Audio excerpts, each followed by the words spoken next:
दोस्तों आज की इस वीडियो में हम डिस्कस करने वाले हैं beta oxidation and omega oxidation of saturated fatty acid with even and odd number of carbon atom.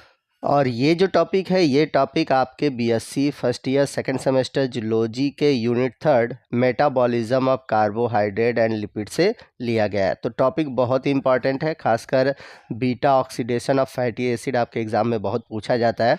तो आज के इस वीडियो में हम बीटा ऑक्सीडेशन के बारे में डिटेल से डिस्कस करेंगे। तो बीटा ऑक्सीडेशन को समझने से पहले आइए समझते हैं कि जो फैटी एसिड होता है उसमें कितने टाइप के ऑक्सीडेशन होते हैं, यानी कि फैटी एसिड को हम कैसे छोटे छोटे कार्बन में तोड़ सकते हैं।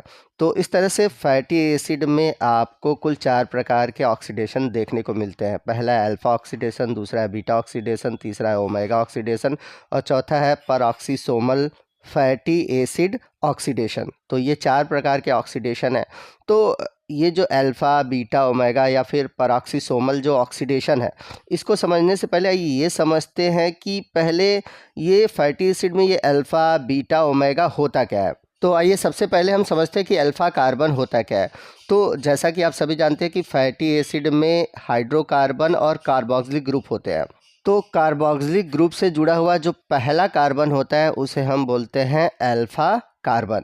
उसी तरह से दूसरा कार्बन होता है वो होता है बीटा, फिर उसके बाद होता है गामा, और जो सबसे लास्ट वाला कार्बन होता है जो कि कार्बोक्सिलिक एसिड से सबसे दूर होता है उसे हम बोलते हैं ओमेगा कार्बन।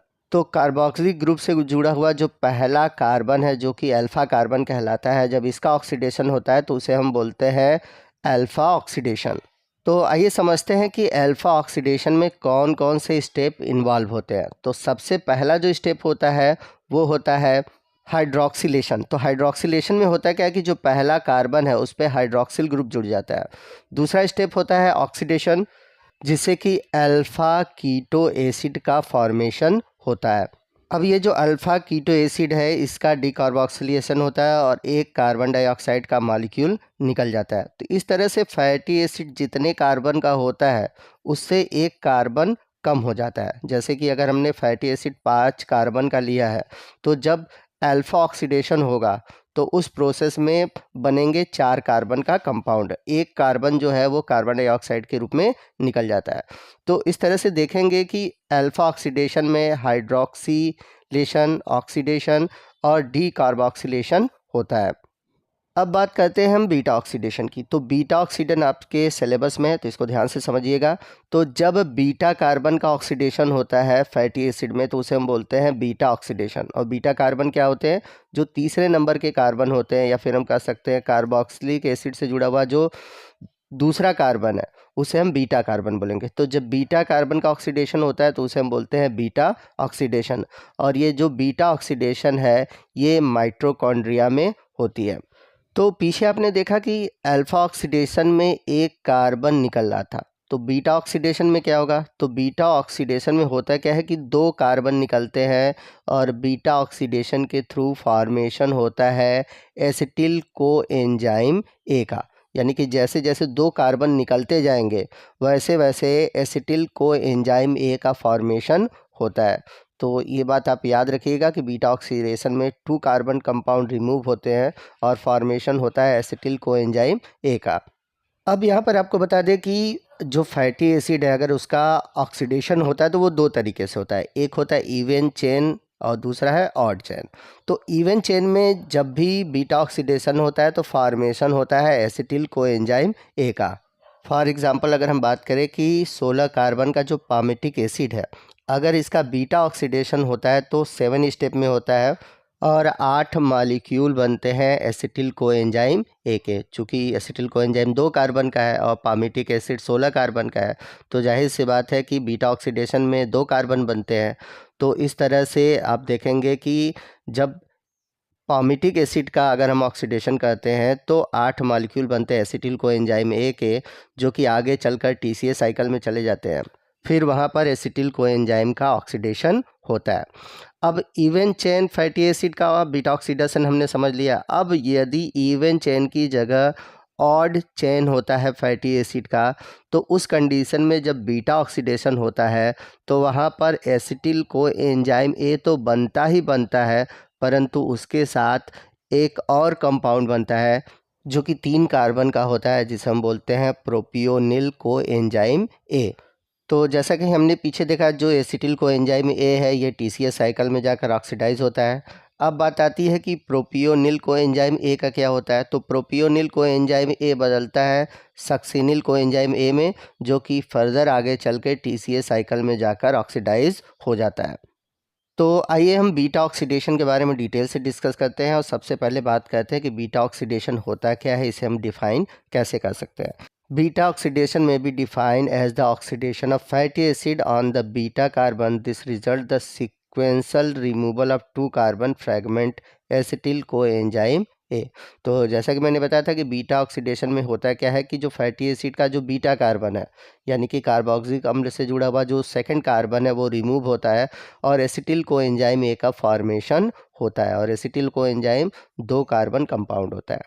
अब ये जो बीटा ऑक्सीडेशन होता है फैटी एसिड का, ये 3 स्टेप में होता है। पहला जो स्टेप है वो है activation of fatty acid to acyl coenzyme A, यानी कि पहले स्टेप में फैटी एसिड एक्टिवेशन होता है और वो बदल जाता है एसिल कोएंजाइम ए में, और ये जो प्रोसेस है ये होता है साइटोसोल में। दूसरा प्रोसेस है transport of acyl coenzyme into mitochondria, यानी कि जो एसिल कोएंजाइम ए बना है वो चला जाता है माइटोकॉन्ड्रिया में। और तीसरे स्टेप में माइटोकॉन्ड्रिया के मैट्रिक्स में फैटी एसिड का एक तरह से ऑक्सीडेशन होता है। तो आइए हम सभी स्टेप के बारे में 1 बाय 1 डिटेल से डिस्कस करते हैं। तो सबसे पहला जो स्टेप है activation of fatty acid into acyl coenzyme A. तो फैटी एसिड का जो एक्टिवेशन होता है वो होता है साइटोसोल में। तो फैटी एसिड एटीपी के साथ रिएक्ट करके बनाता है एसाइल एडिनाइलेट, और ये जो एसाइल एडिनाइलेट है ये कोएंजाइम के साथ रिएक्ट करके बनाता है एसिल कोएंजाइम ए।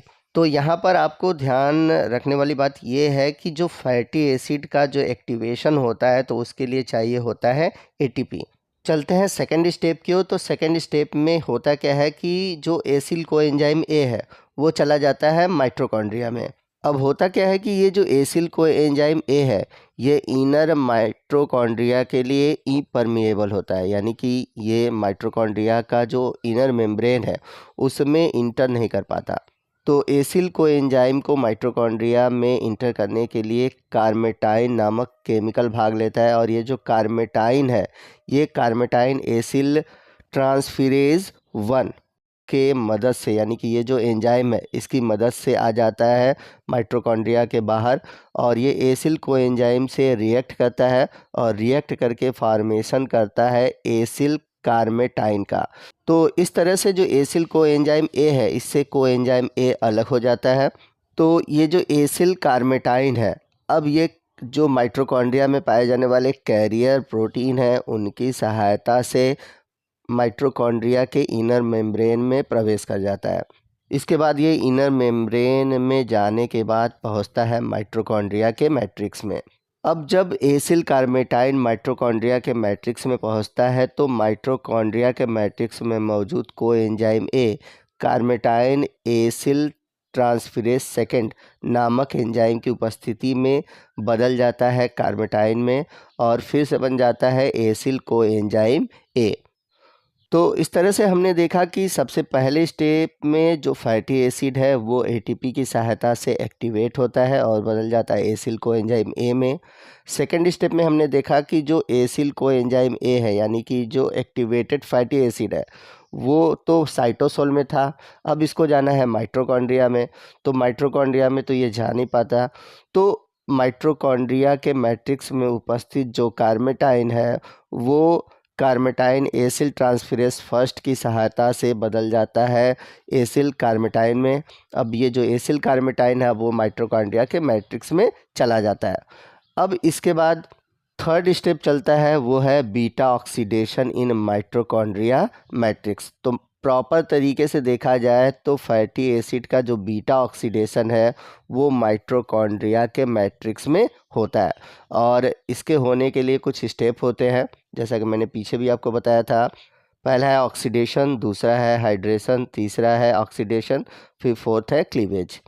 तो चलते हैं पहले स्टेप की ओर, जो कि है ऑक्सीडेशन। तो जो एसिल को एंजाइम ए है माइटोकॉन्ड्रिया के मैट्रिक्स में, ये बदल जाता है डेल्टा स्क्वायर ट्रांस इनोइल को एंजाइम ए में, और इसमें जो एंजाइम की ज़रूरत है वो है एसिल को एंजाइम डिहाइड्रोजिनेज, और साथ ही साथ एफ की भी रिक्वायरमेंट होती है, और ये एफ बदल जाता है FADH2 में, जो कि इलेक्ट्रॉन ट्रांसपोर्ट सिस्टम में जाकर फॉर्मेशन करता है 2 ATP का। इसके बाद सेकंड स्टेप चलता है हाइड्रेशन। तो हाइड्रेशन नाम से ही क्लियर है, इस स्टेप में वाटर की ज़रूरत होती है। तो जो डेल्टा स्क्वायर ट्रांस इनोइल कोएंजाइम ये है, ये इनोइल कोएंजाइम ए हाइड्रेटेज नामक एंजाइम की उपस्थिति में बदल जाते हैं बीटा हाइड्रोक्सी एसिल कोएंजाइम ए में।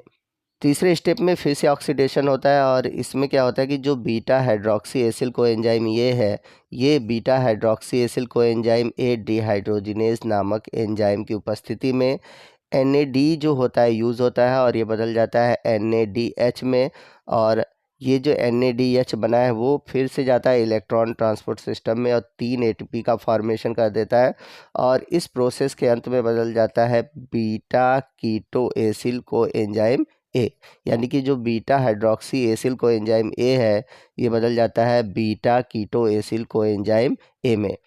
अब जो लास्ट स्टेप है वो है क्लीवेज।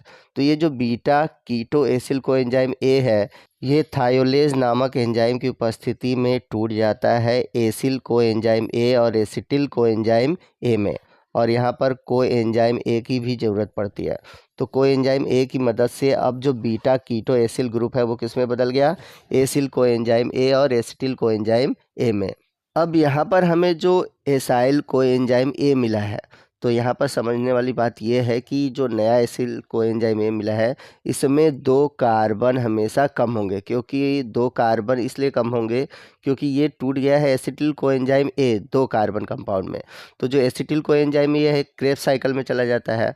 तो इस तरह से आप जो भी फैटी एसिड लेंगे उसमें हमेशा 2 कार्बन कम हो जाएंगे, क्योंकि एसिल कोएंजाइम ए बनेगा। तो मान लेते हैं कि यहाँ पर हमने 16 कार्बन कंपाउंड लिया है पाल्मिटिक एसिड। अब इसमें जब बीटा ऑक्सीडेशन होगा तो 16 कार्बन से 2 कार्बन कम हो जाएगा, यानी कि यहाँ पे 14 कार्बन कंपाउंड बन जाएगा। फिर से जो 14 कार्बन कंपाउंड है, फिर से उसका बीटा ऑक्सीडेशन होगा, यानी कि ऑक्सीडेशन, हाइड्रेशन, फिर ऑक्सीडेशन, फिर क्लीवेज। तो फिर 14 से कितने कार्बन हो जाएंगे, 12 कार्बन हो जाएंगे। फिर से वही बीटा ऑक्सीडेशन होगा, बीटा ऑक्सीडेशन के बाद फिर से 14 कार्बन कंपाउंड से 12 कार्बन कंपाउंड, फिर उसके बाद 10, फिर 8, फिर 6, फिर इस तरह से 4 कार्बन कंपाउंड बन जाएंगे। यानी कि 2-2 कार्बन जो है हर एक बीटा ऑक्सीडेशन में कम होता जाएगा। तो लास्ट में जब 4 कार्बन कंपाउंड होगा, ये बदल जाएगा एसिटिल को एंजाइम 2 में। कहने का मतलब ये है कि लास्ट में 2 एसिटिल को एंजाइम ए बनती है। अब यदि हम बीटा ऑक्सीडेशन कर रहे हैं और जो हमारा फैटी एसिड है वो ऑड नंबर का है, यानी कि अभी तक हमने पामिटिक एसिड जो देखा एग्जांपल में, उसमें इवन नंबर ऑफ कार्बन थे। अब यदि जो फैटी एसिड है अगर उसमें odd number of carbon atom है तो उसका बीटा ऑक्सीडेशन कैसे होगा? तो इनका भी जो बीटा ऑक्सीडेशन है सेम मैनर में होगा जैसा कि पीछे हमने देखा। लेकिन इसमें होगा क्या कि लास्ट में 3 कार्बन कंपाउंड बचता है, जिसे हम बोलते हैं प्रोपेनाइल को एंजाइम ए, जो कि आगे चलकर कन्वर्ट हो जाते हैं सेसेनाइल को एंजाइम ए में। तो अगर हम एग्जाम्पल के रूप में बात करें तो मान लेते हैं यहाँ पर हमारा जो फैटी एसिड है वो 15 कार्बन का है, तो वो बीटा ऑक्सीडेशन में जाएगा तो इसमें 2 कार्बन कम होगा, तो 15 कार्बन से 13 कार्बन का हो जाएगा। फिर से बीटा ऑक्सीडेशन होगा, फिर 13 कार्बन से कितने कार्बन हो जाएंगे, 12 कार्बन हो जाएंगे।